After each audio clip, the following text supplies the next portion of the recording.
there will be more extermination of the Palestinians.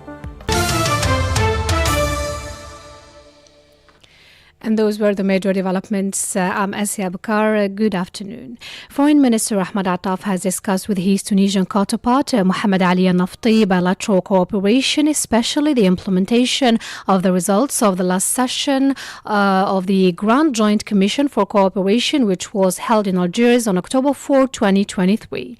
In a press conference following their meeting, which came on the occasion of the Tunisian Foreign Minister's working visit to Algeria, Mr. Attaf said they discussed the need to prepare for the 23rd session of the Grand Joint Commission for Cooperation, as well as activating other bilateral cooperation mechanisms, notably the various technical and sectoral commission.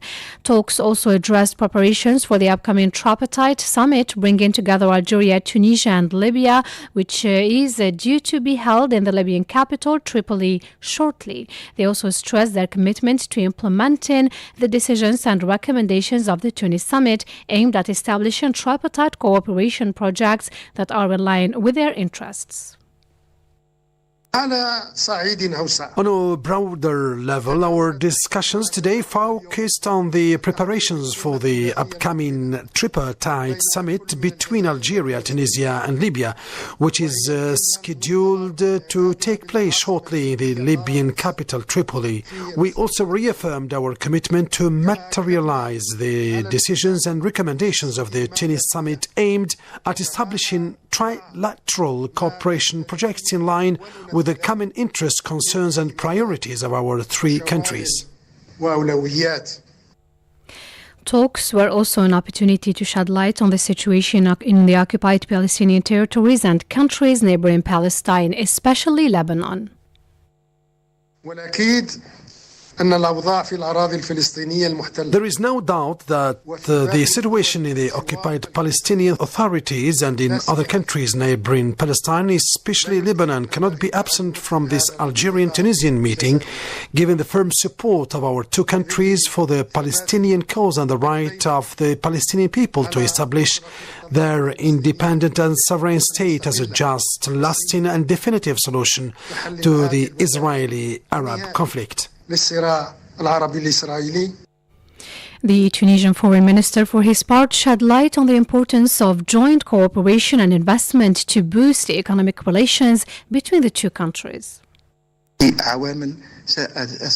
We have discussed better integration in the trade sector, fruitful cooperation in the agricultural and health sectors, as well as joint investments in Tunisia and Algeria. The Algerian minister called on investors to invest as we have provided them with various facilities and are working to develop the legal framework that will encourage and support them to make greater efforts and promote private economic and investment operations. Algeria and Tunisia also agreed on keeping with one and unified voice defending the right of Libyan brothers to end the crisis that has afflicted them, away from any foreign interference and moving towards free and fair elections that will turn the page on disagreement and division once and for all and put Libya back on the path of security, safety and prosperity. The Algerian delegation take part in the 81st edition of the African Human Rights and People's Commission in Banjul, Gambia, has affirmed that Algeria has started a new phase of development process following the re-election of President Abdelmadjid Tebboune. The details with Majid Mila. It reiterated the President's commitment to carry on the edification of the rule of law and to meet the Algerian citizens' aspirations through the promotion of political reforms and a review of a series of legislation.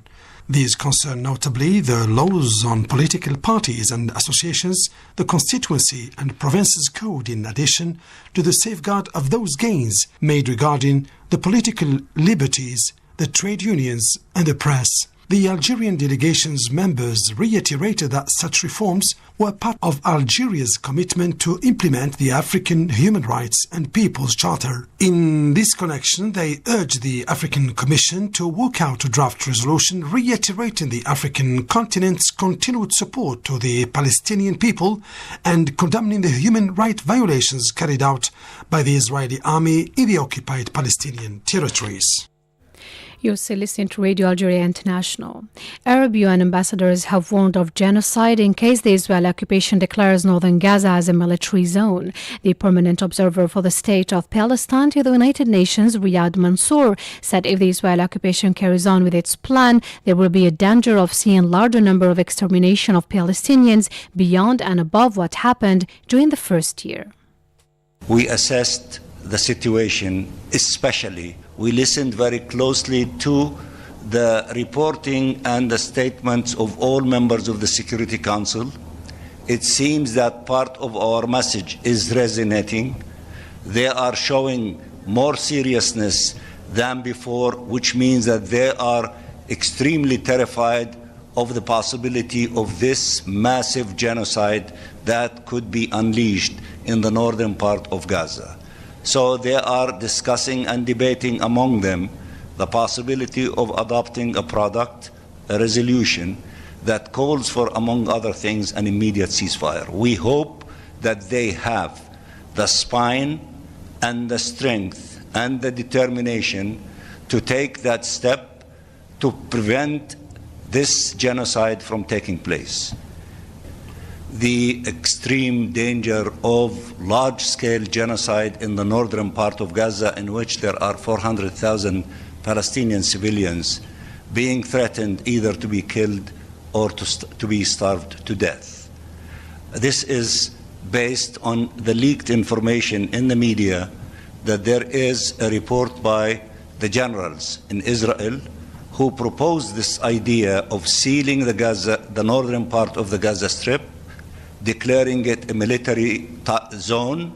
Whoever remains there is a military target, which means that if that is to be implemented, then there is a danger of seeing larger number of extermination of Palestinians beyond and above what happened during the first year. He added that the duty of the Security Council now is to demand an immediate ceasefire and compliance by all parties. We listened very closely to the reporting and the statements of all members of the Security Council. It seems that part of our message is resonating. They are showing more seriousness than before, which means that they are extremely terrified of the possibility of this massive genocide that could be unleashed in the northern part of Gaza. So they are discussing and debating among them the possibility of adopting a product, a resolution that calls for, among other things, an immediate ceasefire. We hope that they have the spine and the strength and the determination to take that step to prevent this genocide from taking place. The statement came following the meeting called upon by Arab ambassadors to address the alarming situation in the northern part of the Gaza Strip.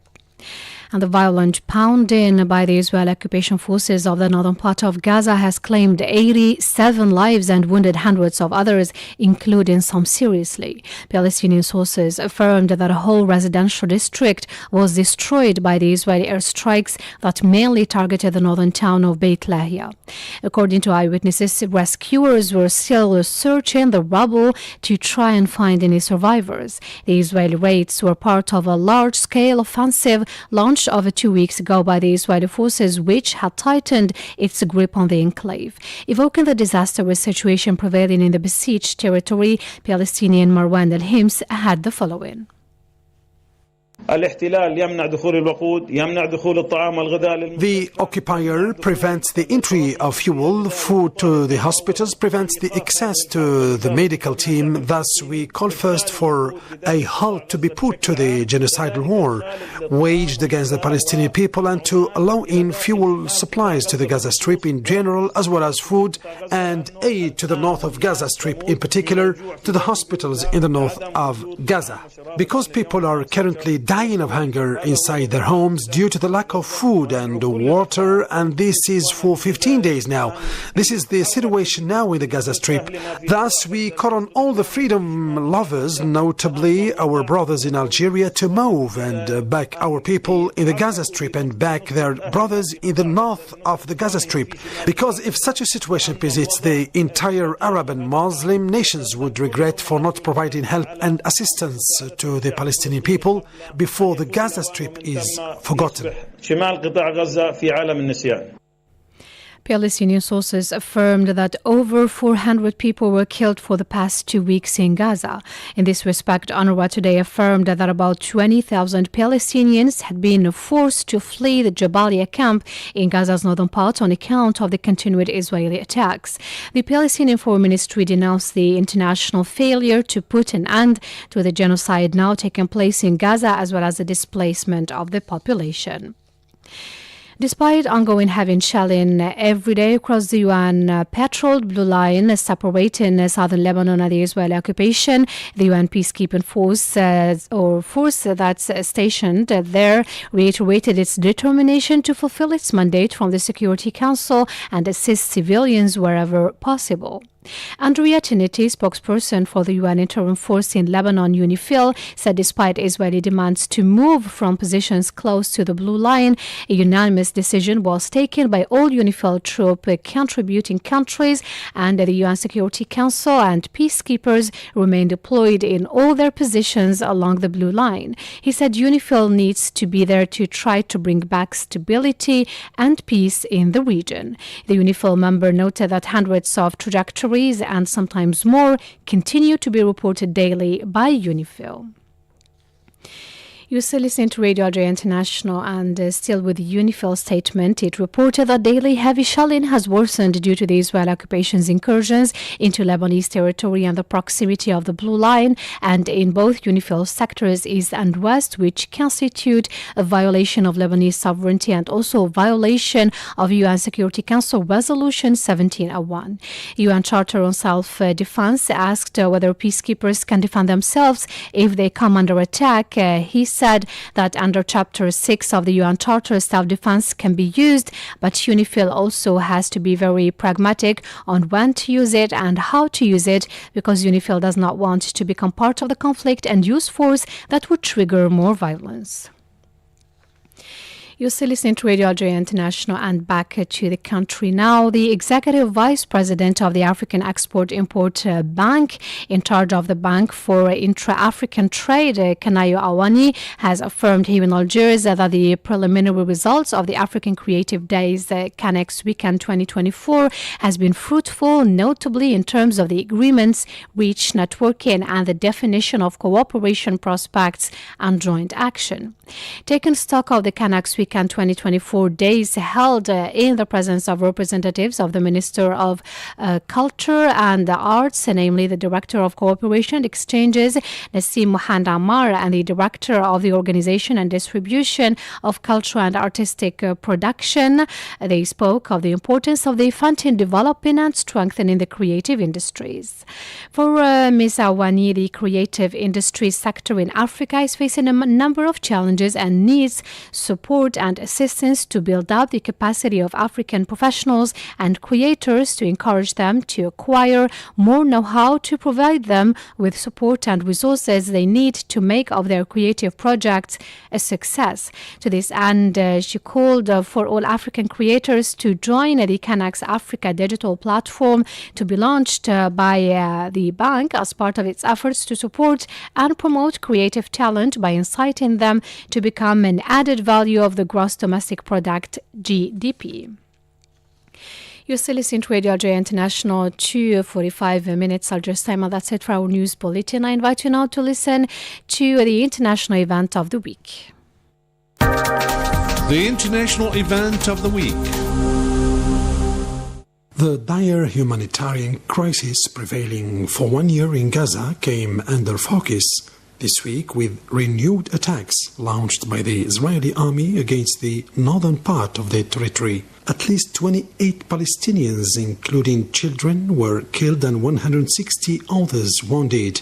when an UNRWA-run school sheltering displaced in Jabalia was hit by an Israeli attack. 400,000 people were ordered by the Israeli occupying authorities to leave the area. About 1.9 million people have been displaced by the fighting that claimed over 42,000 lives. The Palestinian population has been trying to survive as the restrictions imposed by Israel continue to hamper their access to food, water, health care and safety. In this respect, the UN's Under Secretary General for Humanitarian Affairs, Joyce Msuya, deplored the restrictions imposed on the territory, warning that essential supplies were running out for hundreds of thousands of people in the northern area of Gaza.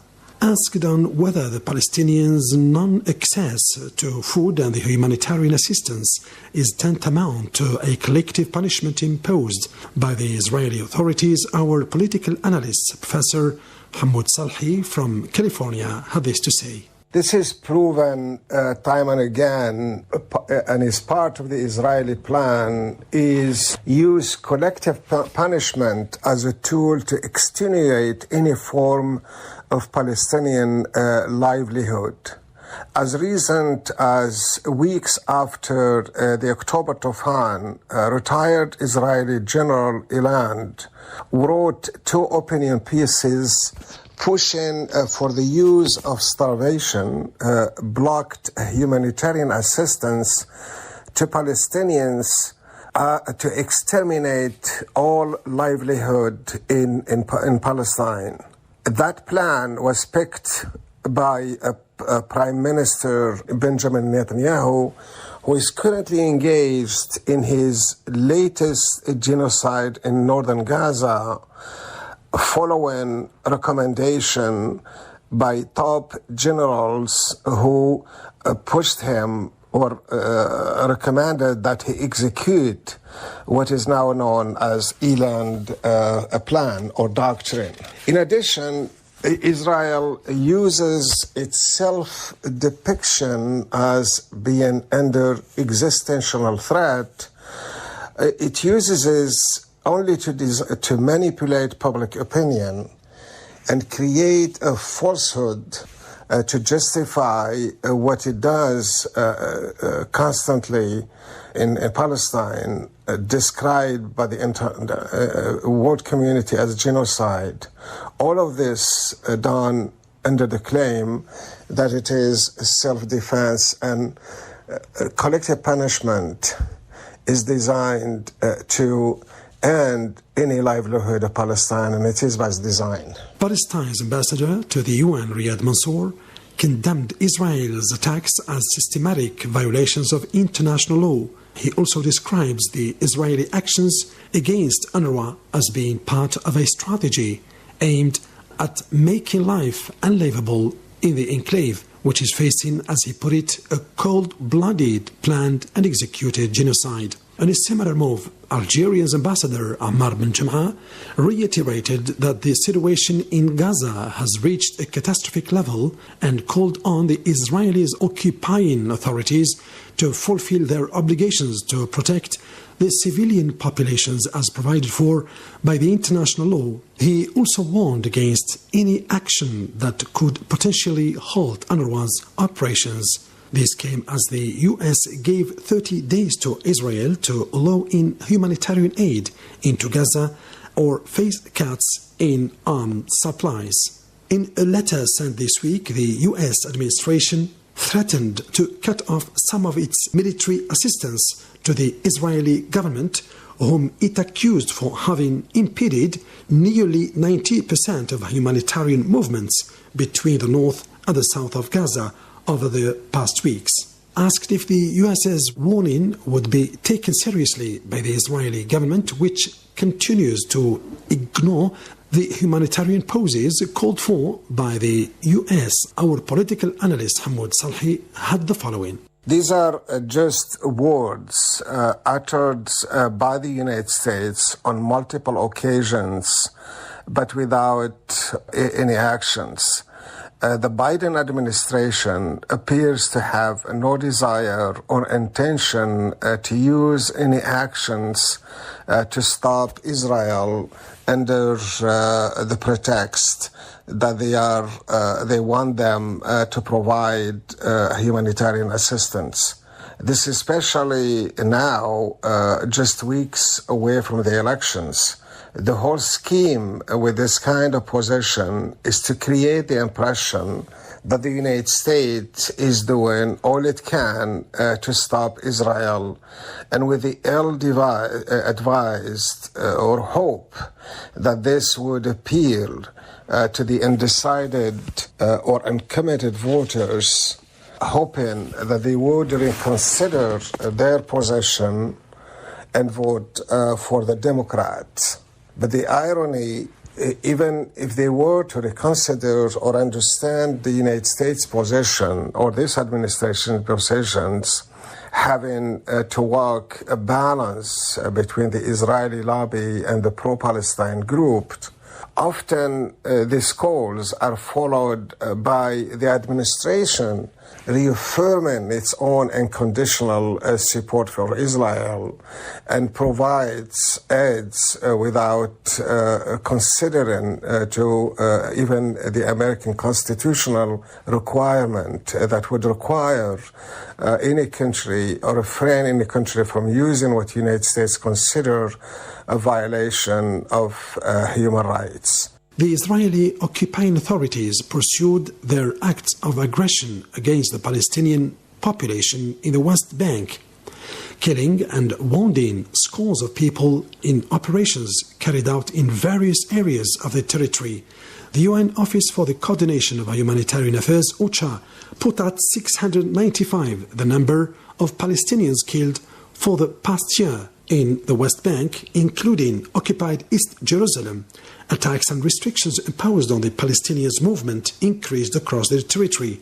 According to human rights groups, more Palestinian houses were demolished this year by the occupying authorities, stressing that their number mostly doubled since the war broke out in Gaza. Asked if the considerable expansion by Israel of its settlement building in the West Bank was a fait accompli imposed by Israel while keeping the focus on Gaza, our political analyst Hamoud Salhi commented the issue. This is the modus operandi of the Israelis. It's a way for them, or it has been a way for them, to establish facts on the ground, and they have done it for decades, and later claim it is theirs. This is how the illegal settlements have grown to where they are now. As we know, under the protection of the Israeli government, Israeli authorities allow settlers to take over Palestinian land and Palestinian homes and allow them to build the settlements that would later, when all is finished, they declare it's theirs, and the Israeli government consider it as part of what they call the Jewish state, using the established fact accompli as a reason. It is through this system that Israel has been able to settle, to allow or to occupy Palestinian land with 700,000 or more than that settlers currently in the West Bank. And there are no signs that this would change soon. According to Los Angeles Times a few months ago, this is exactly what the current Israeli plan in Gaza. Israel wants everyone to leave or would kill anyone and eventually bring back the settlers who left Gaza back in 2005. The article points how consistently Israel has pursued this policy, and it has made it or created conditions for the settlers to establish themselves under the pretext that this is a Jewish land, and irrespective of the fact otherwise, and more important, the Israeli government continue to do this, and this is how the Israelis have been practicing for quite some time in establishing and occupying Palestine.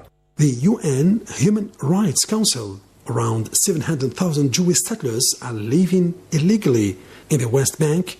The harassment of the Palestinian population significantly increased the past year.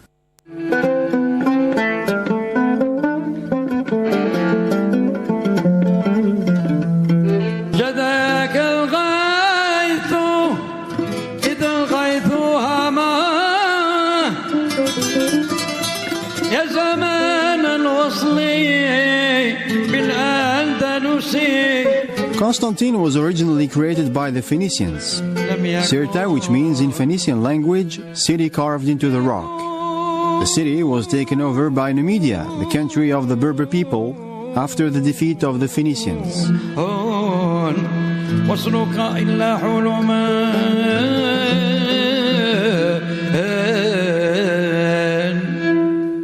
The city later served as the base for Roman generals in their wars. Later, Julius Caesar gave special rights to the citizens of Sirta, now known as Constantine or Qsantina in Arabic. It was named after Emperor Constantine the Great. It was later conquered by the Arabs in the 7th century, receiving the name of Qsantina.